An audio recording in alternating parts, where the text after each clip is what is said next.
You have tuned in to the WMCR broadcast for the week of Christmas. This is our December 22nd edition, and here are some of the highlights you'll find when you pick up a copy of your favorite newspaper, the Monroe County Reporter. A Monroe County jail inmate has been charged with assaulting deputies and jailers for a fourth time in a year. His name is Albert Booz. He is charged already with killing a Bibb County jailer a year ago. Now he's being held in the Monroe County Jail.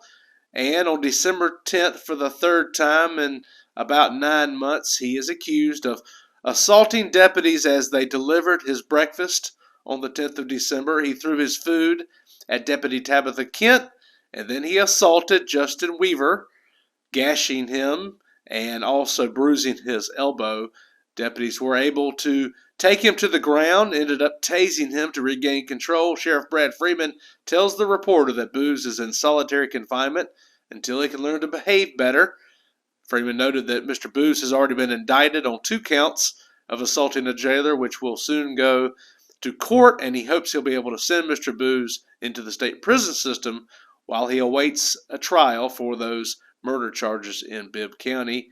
See more details in this week's Reporter. The Monroe County School Board weighing big plans for Pitt Stadium, including a $1 million concessions and restroom facility that would be in place before the start of the new season in August. Monroe County School Board authorizing Superintendent Dr. Mike Hickman last week to spend up to $100,000 on engineering drawings. Rough plans right now are to build a concessions and restroom facility near where the Georgia High School Association pass gate currently is, actually near the parking lot area in the corner between the home stands and the field house. Hickman explaining that they want to move the concessions and restrooms there to relieve congestion and traffic behind the stands, the home stands where the concessions currently are. He said the new facility will also allow them to provide the number of restrooms required for such a large crowd, such as those at Mary Persons games. Find out more details in this week's report. Well, the Reporter has had the drawing for our AR-15 giveaway for Christmas, and the winner is 84-year-old Franklin Wyndham. He's a retired school teacher. I have the winner in my hand, and the winner is Franklin Wyndham. Congratulations to Mr. Wyndham. You are the winner. Yes, sir. He lives at the Providence subdivision at the Bibb-Monroe County line. He loves his Reporter, but he wasn't expecting to win. He said he's never won anything, but he said he will proudly display the new AR-15 and the full box of ammunition that it comes courtesy of our sponsor, the Red Roo Defense. Find out more details in this week's Reporter. Monroe County loves its firearms, and there's no better place to get your firearms and ammunition needs than Red Roo Defense, a small family-owned business right here in the heart of Georgia near the Jones-Monroe County line. Check them out for a full selection of firearms, ammunition, and accessories. Hi, I'm Donna Wilson with this week's Monroe County Reporter Incident of the Week. A woman who couldn't have it her way was banned from Burger King on North Lee Street December the 10th after cussing out employees for not getting her order right. An employee told Officer Anise Benjamin the woman came into the restaurant and placed an order, but when told her food would have to be cooked, she became irate and started cursing at employees. She was then told to leave the property and that the police were being called. The woman then drove around to the drive-thru window and continued to act irate. Benjamin spoke with the unhappy customer and she told them she was upset at the staff about her order. She said all she wanted was for them to make her food the way she wanted it. When she told it could not be made, she left the property. Management said they wanted the woman banned from the property and she was given a trespass notice.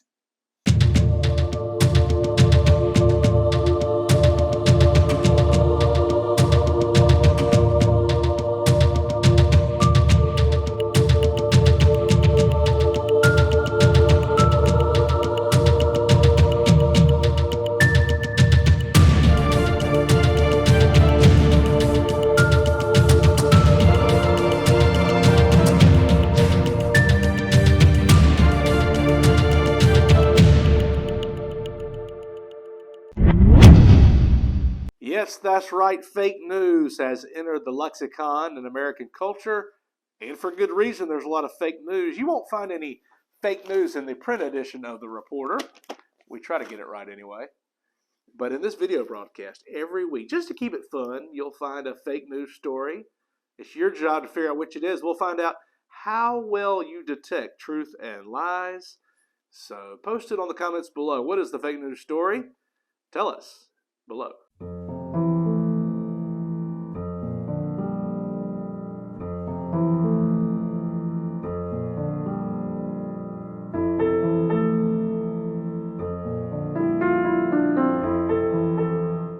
Monroe County deputies have taken a Covington woman to jail after another one of those high-speed chases that so often come through our county. Her name is Frances Jester of Covington, and she was seen to be weaving all over the road on I-75 South. Near Johnstonville Road, deputies began to pursue her. Noticed that she was not maintaining her lane.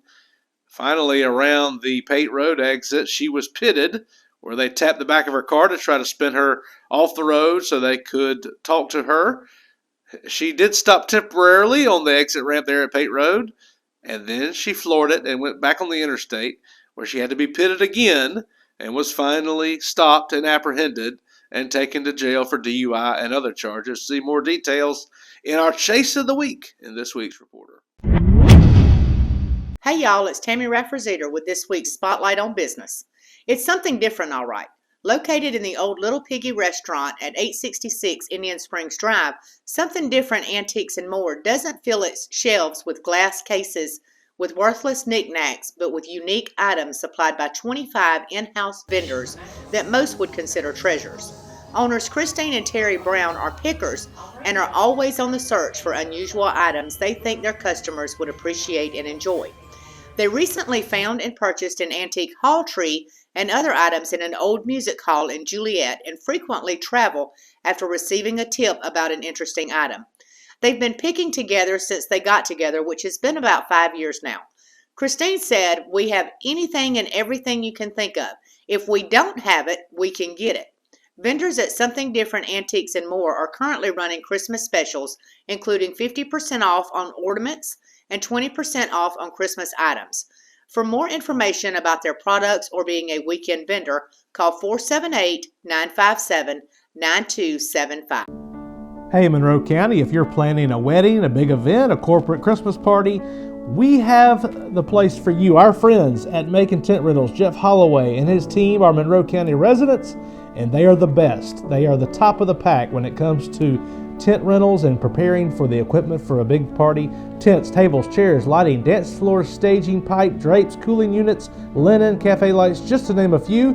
You can even pick up items for rent at their location. Call now for a free quote, 478-746-8269. Take a cue from me. Do you really want to be informed?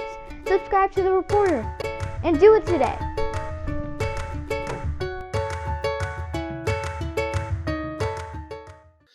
In sports, in this week's Reporter, former Mary Persons Bulldog Des Williams signs a commitment to play football for the University of Tennessee Volunteers. It was an exciting night at the Mary Persons football banquet when Coach Brian Nelson allowed Des to be part of that by signing his commitment letter there. Des spent 3 years at a community college in Mississippi, fine-tuning his talents and getting his grades up. And now Tennessee wants him, and Coach Nelson said that Des was a high prospect for the Volunteers, and Monroe County will get to watch him play in the SEC next year. See more details in sports. Also, the Mary Persons Bulldogs basketball team improves to 5-5 on the year after they beat Mount Zion in a tournament up in Atlanta, and also they will host a tournament of their own this coming week. See the bracket in this week's Reporter's Facebook page as you see the bracket. And the girls team off to their best start in years. They're 4-5, but remember these girls have only won about 5 games a year the last few years. So they're off to a hot start. Find out when they will play in the Christmas tournament here in Forsyth in this week's paper.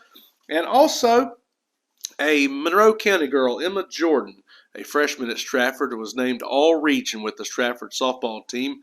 Find out her stats and what a great season she had her freshman year at Stratford. All that and more in this week's Reporter. Well, over the last 2 years during this pandemic, your friends here at The Reporter have been your guide through the murky waters of COVID, encouraging you to take care of your health, and including the various vaccinations and booster shots. And just as a PSA, I wanted to let you guys know I just had my 5th booster shot. Excuse me. Just really feeling good, having very few health problems. And just want to encourage all of you to go out and get your 5th booster shot, because ever since I got that 5th booster, Steve, cut it. Cut. Wait.